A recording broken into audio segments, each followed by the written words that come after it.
video of class 8, which is direct and inverse proportion. In the last lecture, we have learned about direct proportion, inverse proportion and proportion.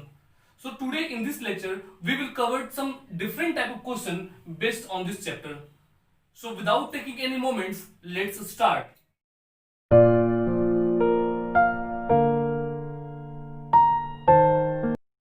Now let's see here. मैंने एक question लिखा है. Question क्या है? A loaded truck covers 16 kilometre in 25 minutes. एक loaded truck है जो 16 kilometre distance जो है 25 मिनट में कवर करता है. एट द सेम स्पीड, उसी स्पीड से how far can it travel in 5 hours. 5 घंटे में कितने दूरी कवर करेगा. बात आई समझ में कि एक ट्रक है, लोडेड ट्रक है जो 25 मिनट में 16 किलोमीटर के डिस्टेंस को कवर कर रहा है, तो उसी स्पीड से 5 आवर्स में कितने किलोमीटर जाएगा. तो आप देखेंगे कि अगर स्पीड सेम रहे तो जितना ज्यादा समय लगेगा, जितना ज्यादा ट्रेवलिंग करेगा, टाइम जितना ज्यादा लेगा उतना मैक्सिमम डिस्टेंस कवर करेगा, और जितना कम टाइम लेगा उतना कम डिस्टेंस कवर करेगा अगर स्पीड सेम है तब. तो इस कंडीशन में क्या अप्लाई हो सकता है, ये किस तरह का प्रोपोर्शन होगा. यह एक डायरेक्ट प्रोपोर्शन में आएगा. तो डायरेक्ट प्रोपोर्शन क्या होता है कि ऐसा दो क्वांटिटी, जो मैंने लास्ट लेक्चर में बताया था, ऐसा दो क्वांटिटी जिसमें किसी एक की वैल्यू को बढ़ने से दूसरा वैल्यू बढ़ता है और एक की वैल्यू घटने से दूसरा वैल्यू घटता है, वह आपका डायरेक्ट प्रोपोर्शन में आता है. तो यहाँ पे टाइम बढ़ेगा तो डिस्टेंस बढ़ेगा, और टाइम कम होगा तो डिस्टेंस कम होगा. तो यहाँ पे टाइम कम है, डिस्टेंस कम है, टाइम बढ़ेगा तो डिस्टेंस ऑब्वियसली बढ़ेगा. ठीक है, तो ये डायरेक्ट प्रोपोर्शन में जाएगा. तो इसको कैसे हम सॉल्व करेंगे. आप देख पा रहे हैं यहाँ पे कि यह 16 किलोमीटर के डिस्टेंस को कितने देर में कवर कर रहा है, 25 मिनट में कवर कर रहा है. तो 5 घंटे में कितना दूरी कवर करेगा ट्रक. तो 5 आवर्स में मान लेते हैं x किलोमीटर के डिस्टेंस में कवर किया. Is it clear. तो यहाँ पे आवर्स में, यहाँ पे मिनट में है, तो क्या करते हैं, या तो इसको मिनट में चेंज कर देते हैं या इसको आवर्स में चेंज कर देते हैं, किसी एक यूनिट में चेंज कर देते हैं. तो इजी होगा कि हमने इसको चेंज कर दिया आवर में. मिनट को आवर में चेंज करने के लिए हमने क्या करना होता है, 60 से डिवाइड करना होता है. 5 5 25, 5 12 60 एंड 5 8 12 आवर्स हो गया. क्लियर. अब देखिए मैंने क्या बताया था कि अगर डायरेक्ट प्रोपोर्शन है, सपोज ये x वाला पोर्शन और ये y वाला पोर्शन है, तो जब इस तरह के कंडीशन आए तो डायरेक्ट प्रोपोर्शन में क्या होता है, रेशियो आपस में इक्वल होते हैं. यानी x by y is equal to x by y. क्योंकि कितना भी वैल्यू बढ़ेगा या घटेगा उसके रेशियो हमेशा क्या होंगे, सेम होंगे. तो लिख सकते हैं देयरफॉर 16 बाई का मतलब क्या होगा, डिवाइड हो रहा है. यहाँ पे 5 by 12 से डिवाइड हम करेंगे, ये किसके इक्वल जाएगा, x by 5 के इक्वल जाएगा. इसको सिंप्लीफाई करेंगे, 16 into 12 by 5 is equal to x by 5. 5 5 gone, 12 6 जा 72, और 12 1 12, 12 2 12 7 19. 119 किलोमीटर डिस्टेंस उसने क्या किया, 5 आवर्स में कवर किया. क्लियर. तो ये रहा डायरेक्ट प्रोपोर्शन में बेस्ड क्वेश्चन. आइए और कुछ क्वेश्चंस को इसमें देखते हैं. तो आइए यहां देखते हैं. एक क्वेश्चन है, Ravi walks at this uniform rate of 5 kilometre per hour. What distance would he cover in 2 hours 24 minute. Ravi जो है वह 5 किलोमीटर पर आवर के यूनिफॉर्म रेट से वह चल रहा है. What distance would he cover in 2 hour 24 minute. तो 2 घंटा 24 मिनट में वह कितना दूरी कवर किया होगा. ठीक है, यानी उसका चलने का जो स्पीड है वह यूनिफॉर्म है, यानी 5 किलोमीटर पर आवर के स्पीड से वो चल रहा है. तो 2 घंटे 24 मिनट में वो कितना दूरी कवर करेगा. तो ये भी वही है कि अगर इसका स्पीड सेम है, कांस्टेंट है, सेम स्पीड से चल रहा है, तो जितना समय ज्यादा लेगा मैक्सिमम डिस्टेंस कवर करेगा, जितना समय कम लेगा मिनिमम डिस्टेंस कवर करेगा. क्लियर. तो ये भी किस में आ गया, आपका डायरेक्ट प्रोपोर्शन में आएगा. तो यहां देखिएगा 5 किलोमीटर पर आवर के स्पीड से जा रहा है, तो 2 आवर 24 मिनट में कितना दूरी कवर करेगा. ठीक है. तो यहां देखिए स्पीड क्या है, इसका स्पीड आपका है 5 किलोमीटर पर आवर. कहने के बाद 5 किलोमीटर पर आवर का मतलब है कि 5 किलोमीटर चलने में उसको कितना समय लग रहा है, 1 आवर लग रहा है. तो लिख सकते हैं 5 किलोमीटर जो है वो कवर किया कितने में, 1 आवर में कवर किया. तो पूछ रहा है 2 आवर 24 मिनट में कितना कवर करेगा. मैंने मान लिया x किलोमीटर का डिस्टेंस इसने 2 आवर 24 मिनट में कवर किया.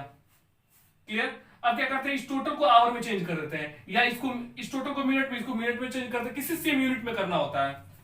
हमने क्या कर दिया, इसको 2 आवर्स को 2 आवर ही रहने दिया, 24 को हमने आवर में चेंज कर दिया, तो ये कितना हो जाएगा 60। 12 टू 24, 12 5 60, 5 टू 10 टू 12/5 आवर्स हो गया। क्लियर, कोई दिक्कत? अभी 12/5 आवर्स हो गया, तब क्या कर सकते हैं इसमें कि याद रखिएगा ये आपका डायरेक्ट प्रोपोर्शन में शो कर रहा है, तो डायरेक्ट प्रोपोर्शन में क्या होता है, रेशियो सेम होता है, तो रेशियो सेम होगा तो इतना 5/1 जो होगा वो x/12/5 के इक्वल होगा। क्लियर, एंड इसको लिख सकते हैं 5/1 is equal to x by का मतलब डिवाइड, यानी डिवीजन का मतलब है 12/5। इसको ऐसे भी लिख सकते हैं 5/1 इज इक्वल टू 5 ही रह गया, x इंटू 5/12 हो जाएगा। Is it clear? अब इसको क्या लिख सकते हैं, x ये 12 इधर जाएगा, 5 नीचे डिवाइड करेगा, 5 into 12/5 is equal to x, 5 एक gone, x is equal to आ गया 12 किलोमीटर, यानी वह 2 आवर्स 24 मिनट में 12 किलोमीटर डिस्टेंस कवर करेगा। Is it very clear to you? अगर आपको कोई भी डाउट इसमें लगे तो आप कमेंट्स करके जरूर पूछें। फर्स्ट लेक्चर का जिन्होंने मेरा वीडियो नहीं देखा है तो डिस्क्रिप्शन में लिंक होगा, आप वहां से जाकर फर्स्ट लेक्चर को देख सकते हैं। डायरेक्ट एंड इनवर्स प्रोपोर्शन का जो मैंने इंट्रोडक्शन दिया था वो फर्स्ट लेक्चर से आप क्लियर कर सकते हैं। क्लियर? तो आइए इसको आगे बढ़ाते हैं और नेक्स्ट क्वेश्चन देखते हैं। Now let's see another question. Question है आपका 6 cows can graze a field in 28 days। 6 गायें जो है वह एक फील्ड को 28 डेज में ग्रेज करती है, मतलब चर जाती हैं। How long would 14 cows take to graze the same field. तो 14 गायें कितने दिनों में उसी फील्ड को चरेंगी। बात आ रही समझ में कि यहाँ पे नंबर ऑफ काउज कम है तो डेज ज्यादा लग रहा है, नंबर ऑफ काउज बढ़ रहा है तो डेज कम होंगे। Are you getting my point? Suppose यहाँ पे 10 मैंगोज रखा गया है और यहाँ पे खाने वाले 5 लोग हैं, ठीक है। 5 लोग 10 मैंगोज को खाएंगे तो खाने में इसको समय लगेगा, या फिर 2-2 मैंगोज एक मिलकर खाएंगे। लेकिन अगर जैसे ही तो टाइम भी स्पेंड ज्यादा लगेगा, टाइम स्पेंड होगा ऑब्वियसली। अगर यहाँ पे 10 लोग हैं और आम रहा 10 ही, तो क्या होगा, ये नंबर ऑफ पर्सन बढ़ा, नंबर ऑफ पीपल बढ़ा, तो क्या होगा, इसको खाने में समय कम लगेगा। तो जब नंबर ऑफ पर्सन बढ़ता है तो टाइम रिड्यूस हो जाता है, नंबर ऑफ पर्सन कम होता है तो टाइम बढ़ जाता है। Is it clear? तो ये आपको कौन से प्रोपोर्शन में आएगा, इनवर्स प्रोपोर्शन में। इनवर्स प्रोपोर्शन में मैंने क्या बताया था आपको कि अगर 2 क्वांटिटी इस तरीके से, एक का वैल्यू बढ़े तो दूसरा वैल्यू घटे, और एक का वैल्यू घटे दूसरा वैल्यू बढ़े, यानी ये डायरेक्ट प्रोपोर्शन का बिल्कुल अपोजिट होता है। Are you getting my point? तो ये रहा आपका इनवर्स प्रोपोर्शन पे बेस्ड क्वेश्चन। आइए इसको सिंप्लीफाई करते हैं। तो आपके पास क्वेश्चन जो दिया है उसका स्टेप हम क्या लिख सकते हैं, यानी 6 काउज है, वह एक फील्ड को 28 डेज में चर जाती हैं। तो 14 काउज इसको कितने दिनों में चरेंगी। हमने मान लिया कि x डेज में ये चर जाएंगे। क्लियर? तो इनवर्स प्रोपोर्शन में हमने क्या देखा था, डायरेक्ट प्रोपोर्शन में था कि रेशियो इक्वल था, इनवर्स प्रोपोर्शन में क्या प्रोडक्ट इक्वल होता है, प्रोडक्ट कांस्टेंट होता है। तो ये हो जाएगा, ये मान लीजिए x वाला टर्म है, ये y वाला टर्म है, x into Y is equal to x into Y. तो लिख सकते हैं 6 into 28 is equal to 14 into X, यानी लिखा जा सकता है 6 इंटू 28 बाई 14, ये 14 नीचे आके डिवाइड करेगा, इज इक्वल टू एक्स, 14 टू जा 28, यानी x इज इक्वल टू कितना हो जाएगा 12 डेज, यानी 12 डेज में गाय जो होंगी ये पूरे फील्ड को चर जाएंगी।